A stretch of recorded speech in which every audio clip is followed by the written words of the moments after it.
ทริปนี้ขอออกเดินทางไปสัมผัสวิถีชีวิตและความงดงามของธรรมชาติโดยมีจุดหมายที่ตำบลเกาะหมากอำเภอปากพยูนจังหวัดพัทลุงครับจังหวัดพัทลุงมีทรัพยากรด้านการท่องเที่ยวที่หลากหลายด้วยความอุดมสมบูรณ์ของธรรมชาติก่อกำเนิดเป็นวิถีชุมชนที่มีเอกลักษณ์เฉพาะถิ่นมีจุดชมวิวที่สวยงามสามารถเดินทางท่องเที่ยวพักผ่อนได้ตลอดทั้งปีครับ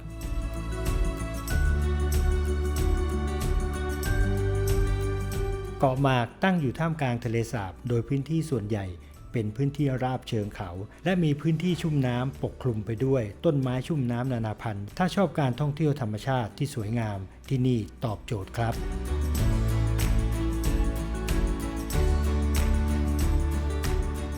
สวัสดีตอนเช้าที่พัทลุงครับทริปนี้มาที่พัทลุงที่ทะเลน้อยจะเป็นอีกซีกหนึ่ง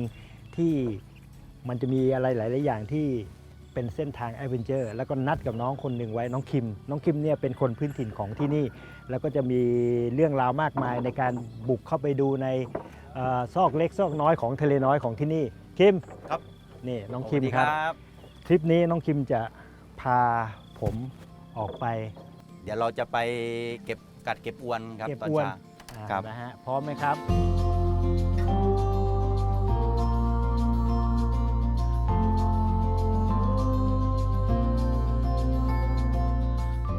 ครับเติมพลังมีพลังแล้วนะฮะตอนนี้ก็ต้องไปที่เขาเรียกอะไรไปเก็บอะไรนะ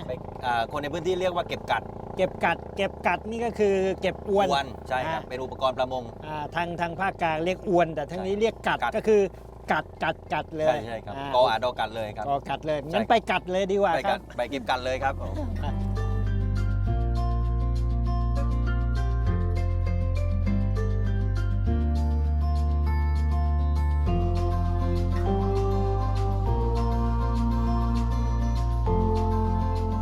ทะเลสาบสงขลาหรือทะเลสาบพัทลุงมีพื้นที่น้ำทั้งหมด 1,040 ตารางกิโลเมตรมีความเชื่อมโยงกันในพื้นที่ของ2จังหวัดคือจังหวัดพัทลุงและจังหวัดสงขลาสามารถแบ่งทะเลสาบได้เป็น4ตอนคือทะเลน้อยทะเลหลวงทะเลสาบสงขลาตอนกลางและทะเลสาบสงขลาตอนล่างโดยมีระบบนิเวศของน้ำ3แบบคือน้ำจืดน้ำเค็มและน้ำกร่อยจึงทำให้ทะเลสาบแห่งนี้มีความหลากหลายทางชีวภาพสูงครับนี่นะฮะเมื่อกี้ที่คิมจุ่มลงไปเนี่ยให้เห็นว่าความลึกของสุดนี่คือถึงพื้นดินแล้วก็ถ้าวัดจากตัวเราก็ตอนนี้น้ำลึกประมาณนี้นะใช่ครับเกือบอกนะครับประมาณนี้ก็ไม่ลึกมากไม่ลึกมาก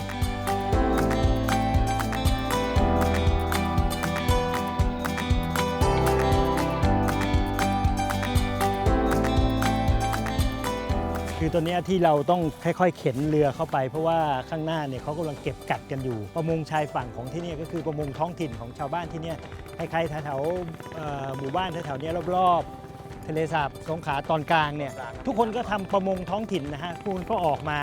วางกัดวางอวนวางรอบกันไปหมดเลยแล้วก็การเดินทางท่องเที่ยวนะฮะมันจะต้องควบคู่กันไปกับวิถีชีวิตของชาวบ้านเดี๋ยวไปลุ้นดูนะฮะว่าดึงเรือขึ้นมาแล้วเนี่ยมันจะได้อะไรบ้าง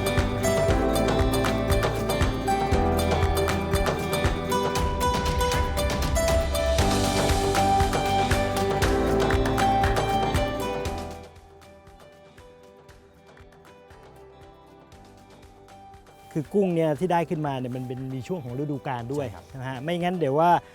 บางคนอาจจะบอกว่าเฮ้ยมาที่นี่กินได้ตลอดทั้งปีกินได้ทุกวันมีทุกเดือนมันอาจจะไม่ใช่มันเป็นช่วงเวลายังไงช่วงเวลาก็คือช่วงที่น้ำเค็มเข้ามาน้ำเค็มเข้ามาเนี่ยผสมกับน้ำในทะเลสาบเนี่ยเขาเรียกน้ำหวานคือ2น้ำพอดีต่างๆแล้วมันทำให้กุ้งหวานด้วยไหมกุ้งหวานด้วย ผสมผสานแล้วก็ที่สำคัญเนี่ยถ้าใครจะมาเที่ยวเนี่ยต่างเนี่ยอาจจะโทรเข้ามาในชุมชนก่อนว่าช่วงนี้มีกุ้งหรือมีปลาสัตว์น้ำอะไรบ้างจะได้ทานชาวบ้านที่นี่ส่วนใหญ่ประกอบอาชีพเกษตรกรรมและทำประมงในพื้นที่ทะเลสาบสภาพภูมิอากาศบนเกาะหมากมีเพียง2ฤดูคือฤดูฝนและฤดูร้อนในช่วงฤดูฝนจะเป็นช่วงที่ชาวบ้านทำอาชีพประมงที่เด่นคือกุ้งกล้ามกรามกุ้งหัวมันกุ้งนากุ้งลายเสือและปลาอีกหลายพันเช่นปลาหัวโม่งปลาขี้ตังปลาจิ้มฟันจระเข้โดยจะจับสัตว์น้ำและเลี้ยงชีพแบบวิถีชีวิตดั้งเดิมครับ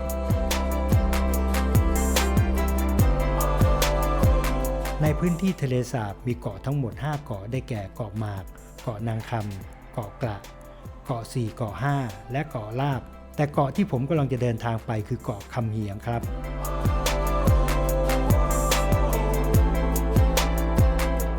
ระหว่างการล่องเรือผมได้เห็นวิถีของชาวบ้านที่เลี้ยงชีพเคียงคู่กับสายน้ำโดยมีท้องฟ้าสวยๆและท้องทะเลสาบใสๆให้ซึมซับบรรยากาศได้ตลอดการเดินทางเลยครับคือตอนนี้เราข้ามมาด้วยความที่มันเป็นทะเลแบบทะเลใน ใช่ครับ แล้วมันใหญ่มาก ใช่ครับ ก็เลยไม่รู้ว่าบางทีวิ่งไปรุ่นไปข้ามไปจังหวัดไหนโผล่มาจังหวัดไหนยังอยู่พัทลุงอยู่ป่ะอันนี้ ตอนนี้เราอยู่สงขลาแล้วครับพี่แกครับ มาสงขลาแล้วเห ส รอง ขลาแล้ว โอ้โหนิดเดียว เล่นเรือมา ข้าม ประมาณ10 นาทีข้ามจังหวัดแล้วเป็นจังหวัดสงขลาแล้ว อ่า ครับ แล้วก็อันนี้เป็นเกาะ เป็นเกาะคำเหียงครับ คำเหียง คำเหียงที่อยู่ในจังหวัดสงขลา โอ้โหผมมาสงขลามาพัทลุงบ่อยมาก ครับ เกาะนี้ไม่เคยมาเลย ครับผม เดี๋ยวต้องให้แนะนำว่า ได้ มันคำเหียง ใช่คำเหียงครับ มันคำเหียงยังไงเนี่ย ครับ มันต้องเข้าไปแล้วล่ะ ใช่ครับ นะ เดี๋ยวลองไปดู ครับ ครับผม เกาะคำเหียงตั้งอยู่ในเขตอุทยานนกน้ำคูขุดหรือเขตห้ามล่าสัตว์ป่าทะเลสาบสงขลาเป็นเกาะเล็กๆ ที่ไร้ผู้คนอาศัยซ่อนตัวอยู่กลางทะเลสาบสงขลาอำเภอสถิงพระการเดินทางมาที่เกาะคำเหียงใช้เวลาเดินทางสั้นๆ เพียง 10 นาทีเท่านั้นถือเป็นการเดินทางข้ามจังหวัดที่ใช้เวลาน้อยมากครับ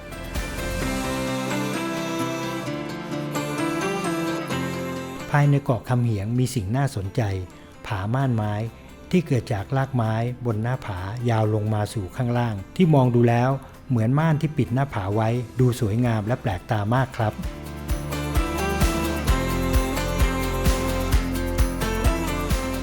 การเดินทางขึ้นผานกเหยี่ยวต้องใช้ทักษะและความชำนาญครับเพราะหินบนเส้นทางชันนั้นเป็นหินที่มีความคมสูงควรเพิ่มความระมัดระวังในการเดินครับ ถึงจุดสูงสุดแล้วครับพี่แก ครับ อันนี้สูงจากข้างล่างประมาณเท่าไหร่ฮะ ตรงนี้นะครับประมาณ40 เมตรได้ครับพี่แก อ๋อ 40 เมตร ใช่ครับประมาณ ตรงนี้ถือว่าเป็นจุดชมวิวที่สมบูรณ์แบบที่สุดใน ใช่ การมองเห็นทะเลสาบสงขลา 40 ตอนกลาง ตอนกลางครับพี่ นะเพราะว่าด้านนี้เป็น สงขลา สงขลา ครับด้านนู้นพัทลุง พัทลุง ครับ เห็น 2 จังหวัดครับ ใช่ครับ ซ้ายขวาแล้วก็เห็ ครั น บ วิวทิวทัศน์มีทะเลล้อมรอบ ครับผม360 องศาเลย แล้วก็อย่างน้อยก็จะมีนกบินโฉบเฉี่ยวไปมา ใช่ครับ บนนี้นะฮะก็ต้องรักษาเรื่องความปลอดภัยด้วย ปลอดภัย เวลาเราขึ้นมา ถ้าสมมุติว่าสภาพร่างกายเราไม่พร้อม ครับ หรืออาจจะเหนื่อยเกินไปก็เอาแถวขอบแถวนั้นนะฮะความสวยงาม กับความปลอดภัยก็ต้องเคียงข้างกันไปด้วยนะครับ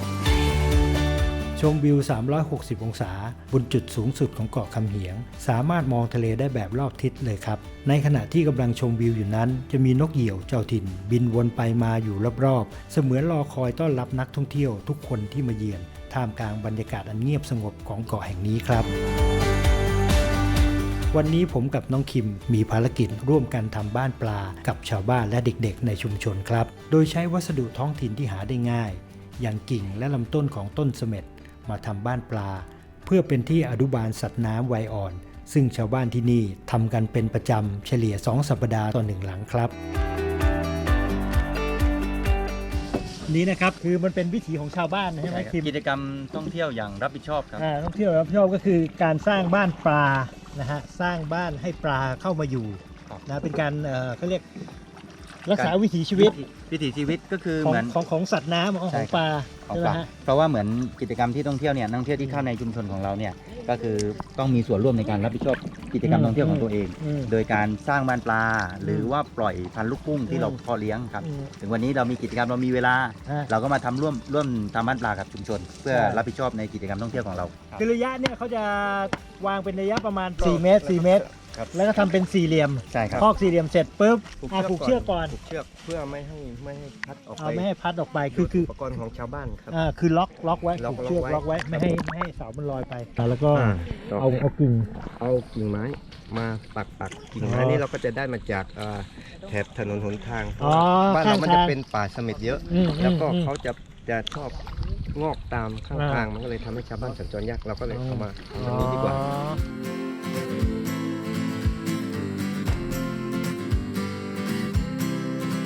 ๋อ บรรยากาศการสร้างบ้านปลาในวันนี้สนุกและมีความสุขมากครับเพราะเกิดจากการร่วมมือของคนในชุมชนที่ช่วยคืนความสมบูรณ์ให้ทะเลสาบแห่งนี้ซึ่งเป็นเสมือนคลังอาหารสำหรับคนในพื้นที่และเป็นแหล่งทำกินของประมงพื้นบ้านที่พึ่งพาตัวเองได้อย่างยั่งยืนครับ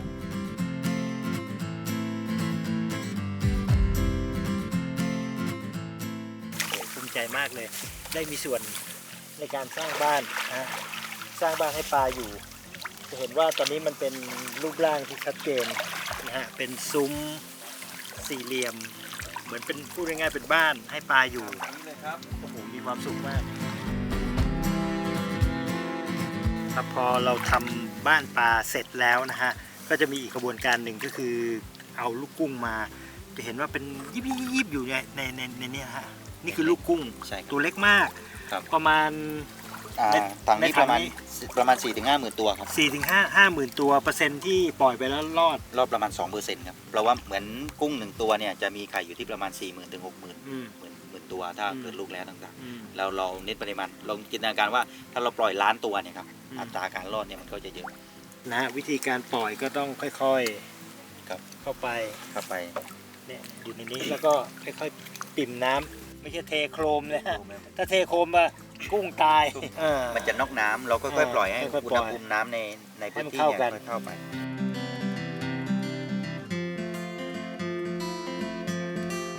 ตอนนี้ผมคบเด็กสร้างบ้านนอกจากนั้นแล้วเด็กๆน้องๆยังบอกว่าอีกซังหนึ่งเป็นซังเก่าๆใช่ไหมครับไอ้บ้านปลาเก่าๆจะมีนกไปทำรังอยู่อันเนี้ยการที่จะเข้าไปดูนกทำรังเนี่ยมันต้องเข้าไปแบบเงียบคือไม่รบกวนเขานะเงียบที่สุดอย่าไปรบกวนเขา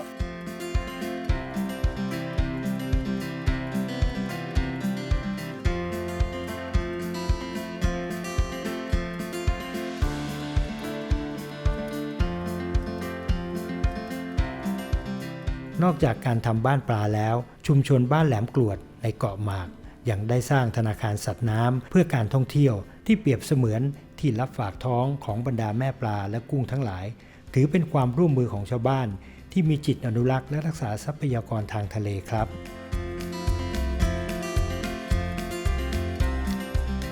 หลังจากฝนโปรยปลายลงมาบรรยากาศช่วงบ่ายวันนี้เย็นสบายๆพร้อมเดินทางต่อแล้วครับออกเดินทางไปที่ทะเลสาบสงขลาตอนกลางเพื่อศึกษาชีวิตนกครับ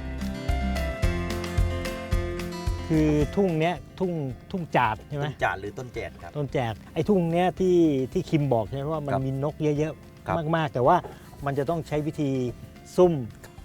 ผมว่าเพื่อไม่ให้เสียเวลาเดี๋ยวคิมเอาเรือวนแล้วก็เข้าไปหาจุดนะฮะแล้วเราลงน้ำลงเป็นเพื่อนด้วยกันนะได้ครับผมไปครับครับผมแสงสีทองของพระอาทิตย์ยามเย็นส่องผ่านเขาอกทะลุ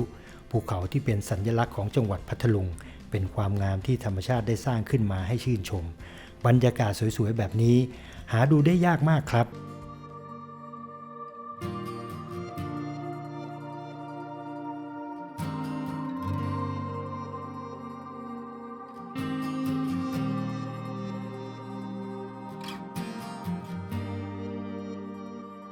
ตรงนี้เข้มสุดยอดมากเลยถือว่าได้บรรยากาศแล้วก็ได้ภาพที่สวยได้เห็นความเป็นอยู่ของนกแล้วก็รังมีไข่ด้วยโอ้โหมันหาไม่ได้แล้วก็สมบูรณ์แบบแบ็คกราวด์ข้างหลังนี่มันไม่มีอีกแล้วครับแสงสุดท้ายครับเหนือคำบรรยายครับไม่รู้ว่าจะบรรยายอะไรอย่างนี้แล้วก็ให้ดูเองแล้วกันว่ามันสวยอย่างเงี้ย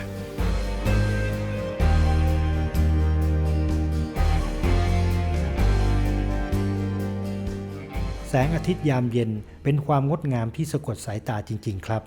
ถ่ายภาพมุมไหนก็ดูสวยงามไปหมดรู้สึกถึงความสุขความมหัศจรรย์และความท้าทายอันเต็มเปี่ยมไปด้วยเสน่ห์ที่สะท้อนผ่านวิถีชีวิตที่เรียบง่ายของชาวปากพยูนถือเป็นสถานที่ชมวิวพระอาทิตย์ตกที่สวยงามอีกแห่งหนึ่งครับ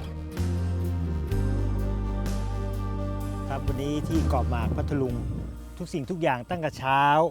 ลงมาจนพระอาทิตย์ตกครับมันเป็นเรื่องที่สมหวังมากนะฮะสมหวังจริงๆกับทริปนี้หลายๆทริปมาไปก็มีความสุขแต่ทริปนี้มันสมหวังยิ่งช้าขึ้นมาพระอาทิตย์ขึ้นสวยงามมากๆนะฮะล่องไปแล้วก็ไปได้กุ้ง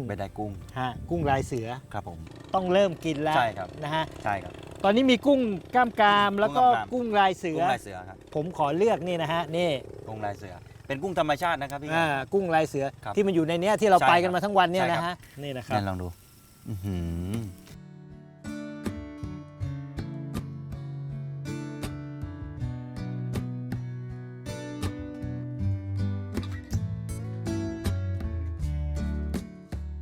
ครับตอนนี้เราออกมาในยามค่ำคืนนะฮะ ครับ ออกมาหาประสบการณ์อีกอันหนึ่งก็คือเป็นการ ไล่อวน ก็มาเช็คดูว่ามีอะไรติดบ้างนะฮะ ครับ เพราะว่าบางครั้งปลามันติดเนี่ยแล้วถ้าปล่อยทิ้งไว้ มันจะพอง มันจะพองแล้วก็มันจะมีแมลงหนึ่งก็คือเขาเรียกคนที่นี่เขาเรียกเขาน้ำ มันจะมากินเนื้อปลามากินเลือดดูดจนหมดยังเหลืออ ม แก่หนังแล้วก็กระดูกอย่างเดียว อ๋อวิถีชีวิตเกาะกลางทะเลสาบแบบนี้ เป็นการท่องเที่ยวที่ได้สัมผัสวิถีชีวิตของผู้คนที่อาศัยอยู่บนเกาะจริงๆ เป็นความสวยงามของธรรมชาติแบบไม่ปรุงแต่งที่สามารถหาชมได้ทุกช่วงเวลาเลยครับ เช้าวันนี้ผมได้พบปะพูดคุยกับพี่มุนินทร์ผู้มีความเชี่ยวชาญในพื้นที่ชวนพาเที่ยวในชุมชนครับ ครับสวัสดีครับเหมือนเดิมครับ ตอนนี้เช้านี้อยู่ที่ตลาดนัดตอนเช้านี้แล้ววันนี้มีคุณมุนินทร์เนี่ยมีความเชี่ยวชาญ แล้วก็มีความรู้ในเรื่องพื้นถิ่นของเกาะหมากแล้วก็พัทลุงปากพยูนนี่สวัสดีครับ สวัสดีครับท่านครับตลาดนี้ครับต้องบอกว่าจุดที่สำหรับชาวบ้านเนี่ย ครับ เขามาแลกเปลี่ยนการขายของกัน อืม ไม่ว่าพืชผลทางการเกษตร อ่า หรือสัตว์น้ำที่ไปหามาได้ อืม ตลาดนี้ครับมีวันพุธวันศุกร์วันอาทิตย์ อืม เริ่มตั้งแต่6โมงเช้าจน ครับ ถึงสายๆก็ประมาณ 10โมงถึงจะ อ่า เก็บเดี๋ยวหลังจากตรงนี้นะครับ เดินตลาดสักหน่อยนึง เดินตลาดสักหน่อยหนึ่งเดี๋ยวฟังเพลงสักนิดหน่อย อ่า แล้วเดี๋ยวเราจะไปดูต้นไทรที่มีอายุไม่ต่ำกว่า500 ปี ต้นไทรโอ้โห500 ปี แล้วหลังจากนี้ผมจะพาไปดู Amazing ก็คือต้นทุเรียนที่อยู่ในเกาะ อืม มีทั้งทุเรียนบ้านหมอนทองก้านยาว นี่ ครับ เดี๋ยวเราจิบแล้วเดี๋ยวพาเดินหน่อยพาเดิน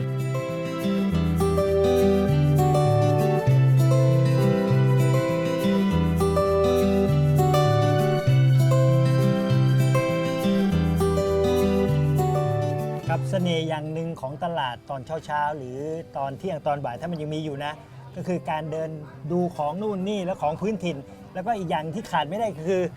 การได้มาริมรส ใช่ครับ อาหาร ขนมจีนอาหารพื้นถิ่น ครับ ตอนนี้มาอยู่ที่เป็นขนมจีนนะ ร้านขนมจีนครับ ขนมจีน มี 2 น้ำแกงครับพี่ ฮะ ก็คือน้ำแกงยำกับ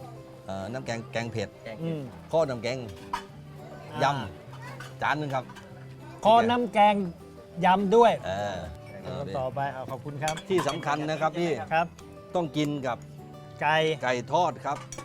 นี่คือไฮไลท์เลยครับพี่ อืม ครับผมโอ้วันนี้ดวงดีครับได้กินน้ำยาปลากระพงหินครับ ซึ่งเป็นของหายากครับ เป็นไงครับรสชาติ สุดยอดครับอร่อย ต้องบอกตรงๆนะฮะเช้านี้มีความสุขนะฮะมีความสุขกับการได้เห็น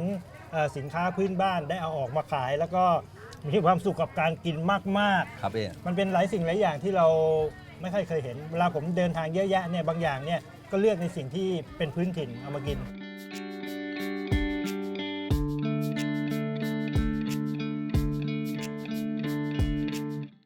ต้นไทรตรงเนี้ยนะพอเรามายืนตรงเนี้ยเรารู้เลยว่ามันมีอายุนานมาก นาน ประ มาม าก ณ ครับพี่ ก็คนโบราณเขาบอกว่าตรงนี้ไม่ อ่า ต่ำกว่า 500 ปี เขาบอกว่า 500 ปี ดูได้ไงว่า 500 ปี อ่าว งรอบของต้นไทร อ่า ดูวงรอบของเนื้อไม้ อ่า เนี่ยครับ500 ปี สมัยก่อนพี่ย้อนกลับไปบอกว่า ทะเล อดีตนี่ยนี่คือทะเล ฮะ ที่เราเห็นนี่คือเกาะนี่คืออำเภอกระแสสินจังหวัดสงขลา ครับครับ เวลาเราวิ่งเรือมาเนี่ย ออกทะเล สมัยก่อน หาปลา ไม่รู้เป็นจุดหมายว่าอยู่ อ่า ตรงไหนไม่ อ่ามี มีไฟไม่มีอะไร อืม เขาก็จะเอาต้นไทรเนี่ยครับ อืม เป็นต้นสัญลักษณ์ว่านี่คือบ้านแหลมกรวดแล้ว โอ้โห เดี๋ยวต้องเข้าไปดู ครับ ความอ เชิญ ลั เลย ง ครับ การข้างในมัน จะได้ดูว่าต้นไม้ 500-600 ปีเนี่ยครับ อ่า เป็นยังไง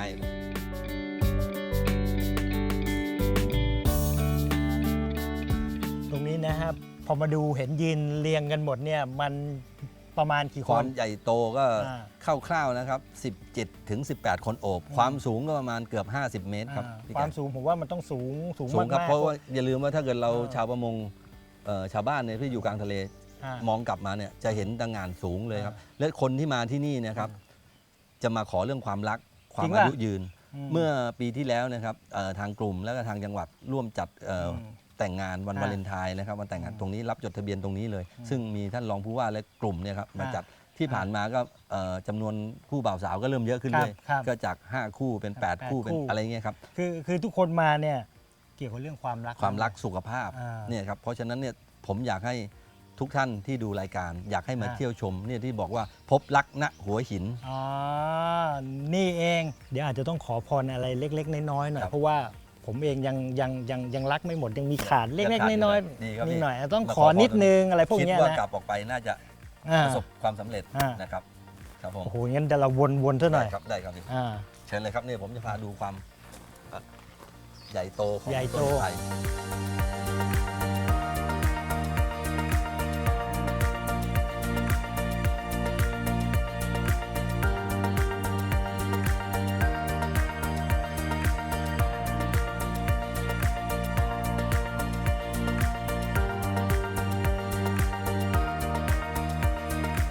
ตรงนี้พอเดินเข้ามาตรงนี้นะนอกจากมันมีความอลังการของตัวหินแข็งเหมือนแกรนด์แคนยอนแล้วนะไอ้ตรงนี้เดิมมันทำอะไรเป็นบ่อดินบ่อหินนะครับที่เขาขุดไปขายเหมือนสัมปทานนะครับเป็นบ่อดินแล้วตอนนี้เมื่อสัมปทานหมดลงหรือว่าก็น้อยลงเนี่ยครับก็มันเป็นความสวยงามของชั้นหินเหมือนที่บอกเดี๋ยวพี่ผมจะพาพี่ขึ้นไปบนชั้นตรงนั้นเพื่อจะเห็นทะเลข้างหลังเราที่มีวิวเป็นวิวทะเลครับพี่ซึ่งจะเห็นจังหวัดสงขลาเนี่ยใกล้มากแค่เอื้อมประมาณถ้าเราดูด้วยระยะสายตาก็ไม่น่าจะเกิน5 กิโลเมตรทางเรือนะครับแต่ถ้าทางรถเนี่ยโอ้ไกลมากครับพี่เพราะฉะนั้นเนี่ยผมถึงบอกว่าเชิญชวนคนที่อยู่จังหวัดสงขลาและจังหวัดใกล้เคียงมาเดินทางมาที่ตรงนี้ครับมาดูแกรนด์แคนยอนมาดูทะเลสาบใช้เวลาไม่เกิน40 นาทีคือจริงๆเนี่ยของดีเนี่ยมันอยู่ในนี้ครับคนพื้นถิ่นเองเนี่ยต้องมารักษามาดูอันนี้ว่ามันคือของดีที่เห็นเนี่ยวิวทิวทัศน์โหอันนี้มันสวยมากแล้วผมคาดว่าเดี๋ยวถ้าเราขึ้นไปข้างบนมันก็จะเป็นวิวที่360 องศามองเห็นทะเลแล้วก็เห็นมีเจ้าแท่ง2 แท่งนี้คืออันนี้เป็นส่วนผสมในการสร้างงานศิลปะทางธรรมชาตินะส่วนหนึ่งก็เป็นสิ่งที่เมื่อก่อนขุดดินขายโดยไม่ได้คิดอะไรครับอันนี้นะฮะคือสมบัติของคนพื้นถิ่นของพัทลุงของที่นี่ใช่ครับเพราะนั้นสมบัติชิ้นนี้มันจะต้องเป็นสิ่งที่เปิดเผยออกไปให้คนได้มาเดินทางท่องเที่ยวกันแกรนด์แคนยอนเกาะนางคำบ่อดินเก่าที่ถูกทิ้งร้างจนตอนนี้เป็นอีกหนึ่งแลนด์มาร์คที่นักท่องเที่ยวจะต้องมาเช็คอินครับด้วยลักษณะของภูเขาหินรูปทรงสวยงามแปลกตาถ้าเดินขึ้นไปจุดสูงสุดสามารถมองเห็นทะเลสาบได้ไกลสุดลูกหูลูกตาเลยครับ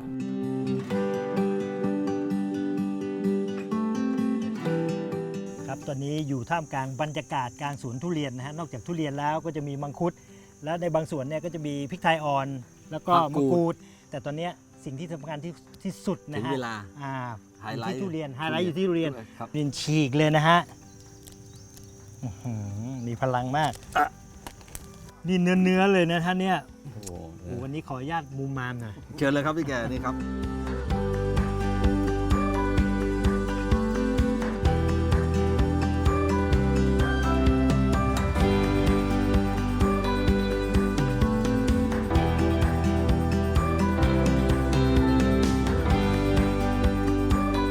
ชาวบ้านบนเกาะหมากสืบทอดอาชีพเกษตรกรรมและประมงพื้นบ้านมาอย่างยาวนาน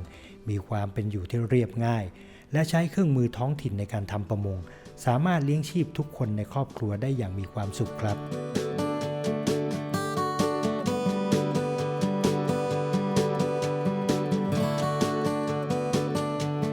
เป็นอีกทริปหนึ่งที่ประทับใจมากครับ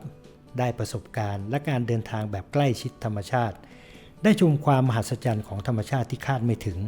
ที่ผมพิสูจน์แล้วว่าชุมชนเกาะบนทะเลสาบแห่งนี้เพียบพร้อมไปด้วยธรรมชาติที่อุดมสมบูรณ์และที่ชอบมากๆคือความตั้งใจของชาวบ้านที่มีจิตอนุรักษ์พร้อมใจกันรักษาทรัพยากรให้คงอยู่ต่อไปลองมาสัมผัสวิถีชีวิตและท่องเที่ยวอย่างรับผิดชอบรับรองได้ความสุขและอบอุ่นกลับบ้านแน่นอนครับ